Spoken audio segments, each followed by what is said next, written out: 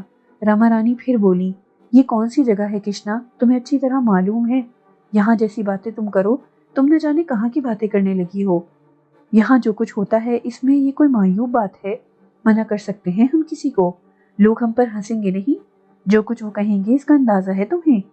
وہ اور بات ہے چاچی، پر یہ ہمارا رکھنا ہے۔ یہ ہمارا کہاں ہے کشنا؟ یہ ہمارا تو نہیں ہے۔ ترویدی جی کی بات بھول گئی؟ کہتے تھے اپنا ماضی بھول گیا ہے، اسے ماضی یاد آیا تو ہمیں بھول جائے گا۔ روک سکو گی اسے؟ رہ سکے گا یہ اجنبی ماحول میں؟ اور اسے تم شکنجوں میں جکڑنا چاہتی ہو؟ نہ یہ ہمارا ہے نہ شکنتا کا۔ اور پھر کیوں دوسروں سے لڑتی ہو؟ جاؤ کشنا، ہوش سے کام لو، مہمانوں سے ایسی باتیں نہیں کرتے۔ کشنا نے کچھ کہنا چاہا مگر کہہ نہ سکی۔ ایک لمحے رکی، مجھے گھورا، پھر باہر نکل گئی۔ رما رانی خاموشی سے کھڑی مجھے دیکھتی رہیں۔ ان کے چہرے پر غم کے تاثرات نظر آ رہے تھے۔ پھر وہ آگے بڑھ کر میرے سامنے آ گئیں۔ کیوں رتنا، ٹھیک کہا نا میں نے؟ تو ٹھیک ہو جائے گا، چلا جائے گا یہاں سے۔ ٹھیک ہوا تو سوچے گا کیسی بری جگہ آ گیا تھا، مگر میں تجھے اور کہاں لے جاتی رے؟ ماں کہہ کر لپٹ گیا تھا تو مجھ سے۔ ارے باولے، ماں کہہ کر تو کسی پتھر کی مورتی سے بھی لپٹ جاتا تو اس کی چھاتی دھڑک اٹھتی۔ میں تو گوشت پوست کی بنی ہوئی ہوں۔ کیا کرتی اس سمے؟ تیرے ساتھ دیوانی ہو گئی تھی، مگر یہ جگہ غلط ہے۔ ہم وہ نہیں جو دوسرے ہوتے ہیں۔ میں کیا کروں؟ ہم تو وہ ہوتے ہیں جو پیدا ہوتے ہی برے کہلاتے ہیں۔ ہمیں ماں کہنا گناہ ہے، گالی بن جاتی ہے کہنے والے کے لیے۔ ڈاکو کے گھر ڈاکو پیدا ہو جائے، شریف بن سکتا ہے، مگر یہاں تجھے جو ہی ہوش آیا یہاں سے چلا جائے گا۔ تماشبین بن کر تو یہاں ہر کوئی آ سکتا ہے، بیٹا یا بھائی بن کر نہیں۔ میں سکتے کے عالم میں تھا۔ یہ الفاظ میرے دل کو چھو رہے تھے۔ کتنا کرب تھا ان میں، کتنی انوکھی سچائی تھی۔ دھت تیرے کی، باولوں کے ساتھ میں بھی باولی بن گئی۔ چل منہ دھو، ناشتہ کر لے۔ مالتی، ارے او مالتی، رتنا جاگ گیا ہے، چل ناشتہ بنا اس کے لیے۔ جا رتنا، منہ دھو لے۔ رما رانی باہر نکل گئی۔ میں ٹھنڈی آہ بھر کر کمرے سے باہر آیا اور غسل خانے کی طرف چل پڑا۔ ناشتہ بڑی بددلی سے کیا تھا، دماغ بری طرح الجھا ہوا تھا۔ رما رانی کے الفاظ نے دکھی کر دیا تھا۔ کبھی خواب میں بھی اس ماحول کو نہ دیکھا تھا۔ ابتدا میں دوسرے برے راستے اختیار کیے تھے، یعنی ریس، سٹا اور جوا وغیرہ، لیکن شناساؤں میں بھی کوئی ان راستوں کا راہی نہیں تھا۔ البتہ کبھی اگر ان ناچنے گانے والیوں کے بارے میں سنا تھا تو بہت برے انداز میں، لیکن ان کی بھی ایک زندگی ہوتی ہے جو اب میری نگاہوں کے سامنے تھی۔ وہ مجھ پر اپنا حق سمجھتی تھیں۔ کشنا نے کیسے عجیب انداز میں کہا تھا، پر یہ ہمارا رتنا ہے۔ میں تو خود اپنا ہی نہیں رہا ہوں، کسی اور کا کہاں ہو سکتا ہوں؟ مگر یہ شکنتا کون ہے؟ کیسی عجیب تھی، انداز ایسا تھا جیسے میری اس سے بھی شناسائی رہی ہو۔ ناممکن تو نہیں تھا، پورے 5 ماہ کا معاملہ تھا، کس کس سے کیا کیا رابطے تھے کون جانتا تھا۔ چاند خان سے ملنے کے لیے دل بےتاب تھا، وہ مل جائیں تو کچھ ہمت بندھے، پتہ تو چلے کہ کیا ہوا تھا۔ یہ تو آسانی سے سمجھا جا سکتا تھا کہ بوریا چرن نے رتولی جانے کا راستہ روک دیا تھا، مگر کیسے؟ لباس تبدیل کر لیا تھا، بظاہر کوئی پابندی بھی نہیں تھی کہیں باہر آنے جانے کی۔ جیب میں 40 روپے پڑے ہوئے تھے، نیچے اترا اور چل پڑا۔ شکتی پور سے زیادہ واقفیت تو نہیں تھی، مگر چاند خان کے محلے کا نام معلوم تھا۔ تانگے چلتے تھے، ایک تانگے نے مجھے وہاں اتار دیا۔ دل دھڑک رہا تھا، پیروں میں لرزش تھی، اور اس وقت دل کو دھچکا سا لگا جب چاند خان کے مکان کے دروازے پر بڑا سا تالا لٹکا دیکھا۔ گم سم کھڑا دیکھتا رہ گیا تھا، ہو سکتا ہے سب لوگ کہیں گئے ہوئے ہوں۔ کچھ فاصلے پر ایک پرچون کی دکان تھی، ایک بزرگ وہاں بیٹھتے تھے، پہلے بھی انہوں نے دور سے دیکھا تھا۔ ان کے قریب پہنچ کر انہیں سلام کیا۔ وعلیکم السلام، انہوں نے جواب دیا۔ وہ سامنے والے مکان میں چاند خان رہتے تھے۔ میں نے اشارہ کر کے کہا، ہاں، کہیں گئے ہوئے ہیں کیا؟ چاند خان؟ وہ بزرگ حیرت سے بولے، جی، وہ تو خلد آشیانی ہو گئے عزیزی، کہیں باہر سے آئے ہو؟ بزرگ نے کہا، کیا بتاؤں کیسا سماج شکن دھماکہ ہوا تھا دل و دماغ میں۔ بزرگ کا جواب سمجھ میں نہیں آ رہا تھا یا سمجھ کر نہیں سمجھنا چاہتا تھا۔ ہمت کر کے دوبارہ کہا، کیا فرمایا آپ نے؟ آؤ میاں بیٹھو، کہیں باہر سے آئے ہو، عزیز ہو ان کے؟ کیا ہوا انہیں؟ میں سمجھا نہیں۔ جنت نشین ہو گئے وہ تو، محلے کی عظمت تھے، بخدا پیشہ برا پایا تھا مگر محلے کی ناک تھے، درویش صفت، امیروں کی جیب تراش کر غریبوں کی ضرورتیں پوری کرتے تھے، کسی کی تکلیف نہیں دیکھ سکتے تھے۔ آدھی رات کو پہنچ جاؤ، چاند خان دامے در میں سخن حاضر ہیں، مجال ہے کسی ضرورت مند کو؟ انتقال ہو گیا ان کا؟ میں نے لرزتی ہوئی آواز میں پوچھا۔ بزرگ بہت باتونی معلوم ہوتے تھے۔ ہاں میاں، عرصہ ہوا، ریل کا حادثہ ہوا تھا، 70 افراد ہلاک ہوئے تھے اور بے شمار زخمی، خدا جانے ان میں سے کون کون۔ ریل کے حادثے میں ہلاک ہو گئے تھے وہ؟ ہاں عزیز، مگر کئی ماہ ہو گئے اس بات کو۔ تم کہیں ملک سے باہر گئے ہوئے تھے؟ حادثہ کہاں ہوا تھا؟ رجنا پور جنکشن سے کوئی 6 کوس پیچھے۔ سنا ہے قیامت خیز حادثہ تھا، سنا ہے ریل کے ڈبے۔ اس سے آگے بزرگ نے کیا کہا سمجھ میں نہیں آیا۔ بہت کچھ یاد آ رہا تھا۔ وہی وقت تھا، بالکل وہی وقت تھا۔ اس رات انہوں نے مجھے سلا دیا تھا، میں سو گیا تھا، پھر سورج چمکا تھا، کچھ شور سنائی دیا تھا، اور اس کے بعد میرے 5 ماہ گم ہو گئے تھے۔ رما نانی نے مجھے شکتی پور میں ہی پایا تھا، یہی بتایا تھا مالتی نے۔ حالات سمجھ میں آ رہے تھے۔ حادثے نے میرا دماغ الٹ دیا ہوگا، اور چونکہ میرا کوئی وارث تو تھا نہیں، اس لیے نہ جانے کہاں کہاں مارا مارا پھرا ہوں گا۔ اور پھر رما رانی۔ محترم، خان صاحب کے کچھ اور ساتھی بھی یہاں رہتے تھے۔ میں نے آواز پر قابو پا کر کہا۔ ہاں، بہت سے تھے، بہت سارے تھے، مگر جب بادشاہ ہی نہ رہا، رعیت کیا رہتی؟ جس کا جدھر منہ اٹھا چلا گیا۔ اب تو تالا پڑا ہے، کوئی 4 مہینے سے کوئی ادھر آتا ہی نہیں، بزرگ نے جواب دیا۔ آخری امید بھی ٹوٹ گئی تھی۔ چاند خان صاحب کے بارے میں تو اندازہ ہو گیا تھا کہ بیچارے میری ہی وجہ سے موت کی نیند جا سوئے۔ ذلیل بھوریا چرن اس تعویذ کی موجودگی میں خان صاحب کو تو کوئی نقصان نہیں پہنچا سکا، لیکن ریل کا حادثہ بلا وجہ ہی تو نہیں ہوا ہوگا، ضرور اس میں بھی کوئی چال ہوگی۔ آہ، کتنے لوگ مارے گئے میری وجہ سے، ان سب کا خون میری ہی گردن پر تو ہے۔ اگر میں برے راستوں کا انتخاب نہ کرتا، اگر غلاظت کی تلاش میں قدم آگے نہ بڑھاتا، زندگی کو اس انداز میں گزارنے کی کوشش کرتا جیسے اس دنیا میں رہنے والے نیک لوگ، نیک نام لوگ گزارتے ہیں، تو یہ سب کچھ کیوں ہوتا؟ بہت بڑا گنہگار تھا میں، نہ جانے کس کا قاتل، اپنے ہاتھوں سے بھی تو میں نے قتل کیے تھے۔ وہ بیچارے جیل کے مظلوم سپاہی جو صرف اپنی ڈیوٹی سر انجام دیتے ہیں، پیٹ کے لیے، رزق کے لیے، براہ راست میرے ہاتھوں مارے گئے تھے۔ آہ، گناہوں کی تعداد بڑھتی ہی جا رہی تھی، نہ جانے آگے کیا کیا کچھ کرنا پڑے گا۔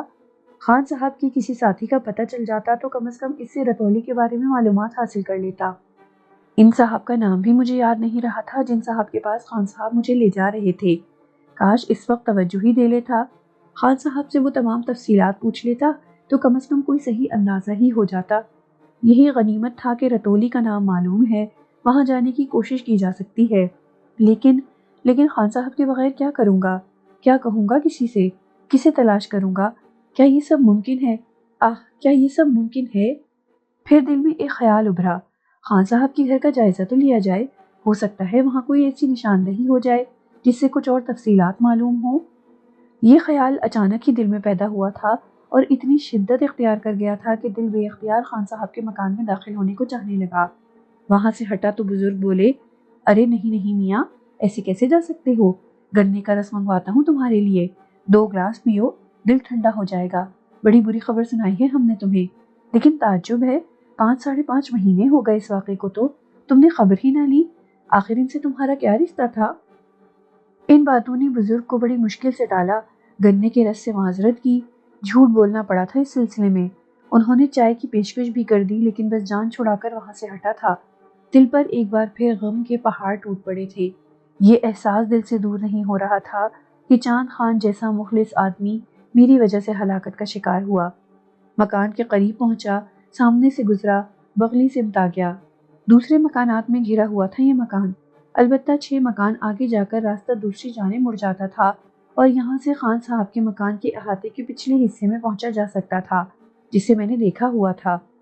پتلی سی گلی تھی اور غیر آباد رہتی تھی، پھر احاطے کی دیواریں بھی اتنی اونچی نہیں تھی کہ انہیں عبور نہ کیا جا سکتا۔ ویسے احاطے کے پچھلے حصے میں ایک چھوٹا دروازہ بھی تھا، لیکن وہ بھی شاید اندر ہی سے بند تھا۔ ادھر ادھر دیکھا اور یہ جائزہ لینے کے بعد کہ کوئی میری جانب متوجہ نہیں ہے، احاطے کی دیوار پر چڑھ کر اندر کود گیا۔ جگہ جگہ گھاس اگی ہوئی تھی، کافی بڑی بڑی ہو گئی تھی۔ رات کی رانی کے پودے مرجھا گئے تھے۔ خان صاحب کو پھلواری لگانے کا شوق تھا۔ عقبی حصے میں طرح طرح کے گملے رکھے ہوئے تھے، سب کے سب اسی طرح تھے لیکن مرجھائے ہوئے۔ مکان پر ہولناک ویرانی برس رہی تھی۔ اس وقت جب میں یہاں تھا، خان صاحب کی موجودگی میں یہ مکان بڑا پر رونق رہتا تھا۔ ان کے شاگرد ہنسی مذاق کرتے رہتے تھے، قہقہوں کی آوازیں ابھرتی رہتی تھیں۔ خان صاحب کا انداز ان کے لیے مشفقانہ ہوتا تھا، اور اب یہ ساری چیزیں موجود نہیں تھیں، اور ایک عجیب سی ویرانی ہر شے پر چھائی ہوئی تھی۔ آگے بڑھا اور اندرونی حصے میں داخل ہو گیا۔ مکان کا سارا سامان غالباً نکال لیا گیا تھا اور اب وہ خالی پڑا تھا۔ خان صاحب کے کمرے میں داخل ہوا۔ وسیع و عریض کمرہ، کونے میں بچھا ہوا تخت، ایک جانب پڑی ہوئی مسہری، یہ چیزیں موجود تھیں۔ مسہری پر البتہ بستر نہیں تھا، دیواریں ننگی کر دی گئی تھیں۔ خان صاحب جگہ جگہ نظر آ رہے تھے۔ سرسراہٹ پر یہ احساس ہوتا تھا کہ اب کوئی آواز سنائی دے گی، لیکن کچھ نہیں تھا۔ جو تصور لے کر اس گھر میں داخل ہوا تھا، یہاں آتے ہی سب کچھ ختم ہو گیا تھا۔ پھر اس ویران کھنڈر میں مجھے اب کیا مل سکے گا؟ کسی نے کچھ نہیں چھوڑا تھا۔ گردن جھٹکی، مایوسی نے دل میں گھر کر لیا تھا۔ بھوریا چرن ابھی تک مجھ پر حاوی تھا۔ جو کچھ اس نے کہا تھا وہ کر دکھایا تھا۔ کمبخت نے کہا تھا کہ سکون سے جینے نہیں دے گا۔ سکون تو خیر کیا ہی ملتا، جینا بھی اتنا مشکل ہو گیا تھا کہ ناقابل بیان ہے۔ وہ کمرہ یاد آیا جس میں خان صاحب نے مجھے ٹھہرایا تھا اور جو ایک رات عجیب ہولناک حادثے کا شکار ہوا تھا۔ قدم اس جانب اڑ گئے اور میں اس کمرے کے سامنے پہنچ گیا۔ بالکل ویسا ہی تھا، دروازے کھڑکیاں غائب، تھوڑے تھوڑے سے ٹکڑے دیواروں میں پھنسے ہوئے۔ کیسی ہولناک کہانی تھی اس رات کی۔ میں کمرے میں داخل ہو گیا اور چند قدم آگے بڑھا ہی تھا کہ دفعتاً ایک بار پھر میرا دل دھڑکنا بھول گیا۔ دل کے کسی گوشے میں یہ تصور نہیں تھا کہ بھوریا چرن یہاں نظر آ جائے گا۔ وہ اپنے منحوس وجود کے ساتھ دیوار سے ٹیک لگائے، پاؤں پھیلائے بیٹھا مجھے گھور رہا تھا۔ وہی بڑی بڑی آنکھیں، وہی ہولناک شکل۔ میں سکتے کے سے عالم میں اسے گھورتا رہ گیا۔ ایک لمحے کے لیے احساس ہوا تھا کہ کہیں یہ میرا وہم تو نہیں ہے، لیکن دوسرے لمحے اس کی آواز سنائی دی، آجا آجا، میں تیرا ہی انتظار کر رہے تھے ہم، کیسی گزر رہی ہے۔ میں اس کی آواز پہچانتا تھا، صورت تو میری نگاہوں کے سامنے تھی ہی۔ کچھ دیر تک منہ سے آواز نہ نکل سکی، لیکن پھر سارے بدن میں چنگاریاں بھر گئیں۔ میں نے غرائے ہوئے لہجے میں کہا، اب یہ ہے تیرا مسکن بھوریا چرن؟ جواب میں اس نے قہقہا لگایا اور بولا، تھوکتے بھی نہیں ہیں ایسی گندی جگہوں پر، محل دو محلے کھڑے ہوئے ہیں ہمارے لیے، یہی تو کمی ہے تیرے اندر بالک، ابھی تو نے ہمیں پہچانا ہی نہیں۔ ارے پاپی، ہم تو خود چل کر تیرے پاس نہیں گئے تھے، خود ہی تیرا من ہم سے ملنے کو چاہا تھا، بات کی تھی تو نے ہم سے، ہم نے تو ساری سچائی سے تجھے کہہ دیا تھا کہ تو ہمارا کام کر دے، ہم تیرا کام کر دیں گے۔ تجھ پر ہی مصیبت ٹوٹی تھی، کون سا ایسا دھرماتما تھا تو، تھوڑا سا کام کر دیتا ہمارا، ہمیں وہ شکتی حاصل ہو جاتی جس کے لیے ہم برسوں سے کوششیں کر رہے ہیں، اور اس کا تھوڑا سا حصہ تجھے مل جاتا، مگر وہ تھوڑا سا حصہ بھی اتنا ہوتا کہ تیرے پرکھوں نے بھی خواب میں نہ دیکھا ہوتا۔ لیکن تو بھی عجب ہے، ساری رسی جل گئی پر بل ہے کہ کھلتے ہی نہیں۔ اب بھی سمے ہے، ارے ہم نے تجھ سے کہہ دیا ہے کہ اب بھی سمے ہے، مان لے ہماری بات، چھوٹا سا کام ہے اور صلہ جو ملے گا تجھے، بس کیا کہیں اس کے بارے میں، کیا کہہ سکتے ہیں تجھ سے۔ میں نے ایک گہری سانس لی اور گردن ہلاتے ہوئے کہا، اتنا کھو چکا ہوں بھوریا چرن کہ اب کھونے کے لیے میرے پاس کچھ بھی نہیں ہے، بس ایک جذبہ ہے میرے سینے میں، وہ یہ کہ وہ گندا کام نہیں کروں گا جو تو چاہتا ہے۔ اس جذبے کو نہیں کھوں گا بھوریا چرن، یہ جذبہ میرا ایمان بن چکا ہے، یہ جذبہ اپنے ہاتھ سے جانے نہیں دوں گا، چاہے کتنا ہی نقصان اٹھانا پڑے۔ تو زیادہ سے زیادہ کیا کر سکتا ہے کتے، میری جان ہی لے سکتا ہے نا مجھ سے، مجھے اس جان سے بھلا کیا دلچسپی ہو سکتی ہے جو بالکل ہی بے جان ہے۔ کوئی مقصد نہیں ہے میری زندگی کا، کچھ نہیں رہا ہے میرے پاس۔ بھوریا چرن کے ہنسنے کی آواز میرے کانوں میں ابھری، پھر اس نے کہا، جان لیتا تو کب کی لے سکتا تھا، بہت مان ہے تجھے اپنے ایمان پر، بہت جذبے ہیں تیرے سینے میں۔ ارے پگلے، جان تو میں نے کسی کی بھی نہیں لی، تیرے ماتا پتا جیتے ہیں، تیری بہن زندہ ہے، تیرا بھائی جسے تو نے سمندر پار بھگا دیا جی رہا ہے، اور تو بھی جیتا ہی رہا ہے۔ ریل کا حادثہ ہوا تھا، ارے خود تھوڑی ہوا تھا، انجن اتار پھینکا تھا ہم نے، پٹڑی سے پٹڑی ہی توڑ دی تھی۔ وہ سورما جو تیرے ساتھ تھا بہت بڑا بنتا تھا، تعویذ گلے میں ڈالے رہتا تھا، ٹھیک ہے ہم اس تعویذ کی وجہ سے اس کے پاس نہیں جا سکتے تھے، مگر ریل کے پاس تو جا سکتے تھے، کیسی رہی۔ میں خونی نگاہوں سے اسے دیکھنے لگا۔ یہ طے ہو جانے کے بعد کہ ریل کے حادثے میں اس کا ہاتھ تھا، 70 آدمی مرے تھے صرف میری وجہ سے، اور لاتعداد زخمی ہوئے تھے۔ میرا جنون عروج پر پہنچ گیا، میں نے دیوانگی کے عالم میں اس پر چھلانگ لگا دی۔ یہ کتا اگر میرے ہاتھ آ جائے تو میں اپنے دانتوں سے اس کا نرخرا ادھیڑ ڈالوں گا، نہیں چھوڑوں گا اسے، نہیں چھوڑوں گا۔ خاصی اونچی چھلانگ تھی اور ایک لمحہ گزرنے والا تھا کہ میں اس پر جا پڑتا، لیکن میرے اور اس کے درمیان نہ جانے کیا چیز حائل ہو گئی تھی، نہ جانے وہ کیا تھا۔ میں خلا میں ہی معلق رہ گیا۔ میں نے ہاتھ پاؤں مارے تو میرے ہاتھ پاؤں جیسے کسی لیس دار چیز میں جکڑتے چلے گئے۔ تب میں نے اس لیس دار چیز کو دیکھا۔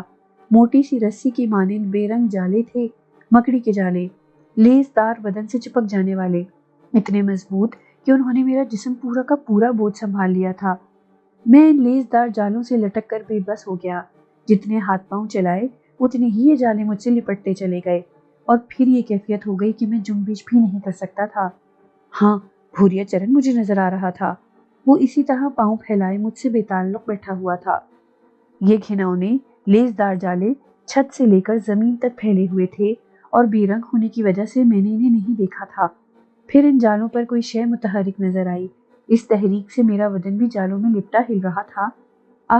یہ مکڑیاں تھیں، 10-11 مکڑیاں جو ان جالوں پر نمودار ہوئی تھیں، اور اپنی پیلی بدنما آنکھوں سے مجھے گھورتی ہوئی مختلف سمتوں سے چلتی ہوئی میری سمت بڑھ رہی تھیں۔ ان کا حجم کوئی 1 بالشت کا ہوگا۔ میں ان کے پورے جسم کو دیکھ سکتا تھا۔ بھوریا چرن نے کہا، یہ بیر ہیں میری حفاظت کرتے ہیں۔ میں جاگ رہا ہوں یا سو رہا ہوں، یہ میرے لیے جاگتے رہتے ہیں۔ تم ایسا کبھی سوچنا بھی مت، میرا کچھ نہیں بگڑے گا، تمہیں نقصان ہو جائے گا۔ اگر ہاتھی بھی میری طرف بڑھے تو یہ جالے اسے لپیٹ لیں اور وہ ہل نہ پائے۔ یہ بیر اسے آگ جھپکے چٹ کر جائے۔ یہ کالا جادو ہے بالک، کوئی بچوں کا کھیل نہیں۔ مگر کیا کروں، تیرے بھاگ ہی خراب ہیں۔ دھرم کی رٹ لگائے ہوئے ہے۔ ارے شکتی ہی دھرم ہے، مایا شکتی ہو یا کایا شکتی، اس کے بنا کچھ نہیں ہوتا۔ کیا دے گا تیرا دھرم تجھے؟ کیا بگاڑ لے گا تیرا دھرم میرا گیان مہمان ہے۔ چاند خان پر تیرا جادو کیوں نہیں چلا؟ ان کا کیوں نہیں بگاڑ لیا تو نے؟ اس تعویذ کے پاس جاتے ہوئے تیری جان کیوں نکلتی تھی بھوریا چرن؟ میں نے طنزیہ لہجے میں کہا، اور وہ مکروہ ہنسی ہنس پڑا۔ وہ کہاں جیتا ہے، 60-70 اور لے مرا اپنے ساتھ۔ اس نے کہا، مجھے اس مزار پر جانے دے، پھر تیری شکتی دیکھوں۔ خطرناک راستے بند کرنا بھی عقل مندی ہے، اور عقل بھی ایک شکتی ہوتی ہے باولے۔ اب بھی مان لے میری، چھوٹا سا کام ہے، بہت چھوٹا سا۔ اس کے بدلے تجھے جو کچھ ملے گا تو سوچ بھی نہیں سکتا۔ بھاگن دوار پہنچا دے مجھے بس ایک بار، ایک ہی بھاونا ہے من میں، بدلے میں بتا دے کیا چاہیے۔ جیون بھر کا سکھ، شانتی، دھن دولت کے ڈھیر سنسار جھکا دوں گا تیرے چرنوں میں، جو مانگے گا دوں گا، بول کے تو دیکھ۔ بھوریا چرن، اتنا کچھ ہے تیرے قبضے میں؟ میں نے کہا، اس سے بھی زیادہ بالک، اس سے بھی زیادہ۔ بھوریا چرن نے جیون بھر کیا کیا ہے، ساری عمر گیان لینے میں بتائی ہے، بڑی بڑی رشی منیوں کے چرنوں کی دھول پھانکی ہے، اور اب سمے آ گیا ہے کہ وہ کسی خوشائن خیال میں کھو گیا، پھر چونک کر بولا، ہٹو رے، ہٹو اس کے پاس سے، آجا بچہ نیچے اترا، اور اچانک میں جالے کی گرفت سے آزاد ہو گیا۔ مکڑیاں واپس چلی گئی تھیں۔ بھوریا چرن، اتنا کچھ ہے تیرے قبضے میں، اور تو سیڑھیاں چڑھ کر پیر پھاگن کے مزار تک نہیں جا سکتا، اس کے لیے تجھے کسی اور کا سہارا چاہیے۔ میں نے طنزیہ کہا، اور اس کا چہرہ آگ ہو گیا۔ یہ تیرے سوچنے کی بات نہیں ہے بھوریا چرن، تیرا علم گندا ہے، سفلی ہے، ناپائیدار ہے، اور وہ ایک پاک بزرگ کا مزار ہے۔ میں نہیں جانتا کہ تو وہاں کیوں جانا چاہتا ہے، لیکن ایک بات ضرور جانتا ہوں، تیرا ناپاک وجود اس پاک جگہ نہیں جانا چاہیے، کم از کم میں اس کا ذریعہ نہیں بنوں گا۔ ہم مقدس جگہوں کا احترام اپنی زندگی سے زیادہ کرتے ہیں۔ وہ تیش کے عالم میں کھڑا ہو گیا۔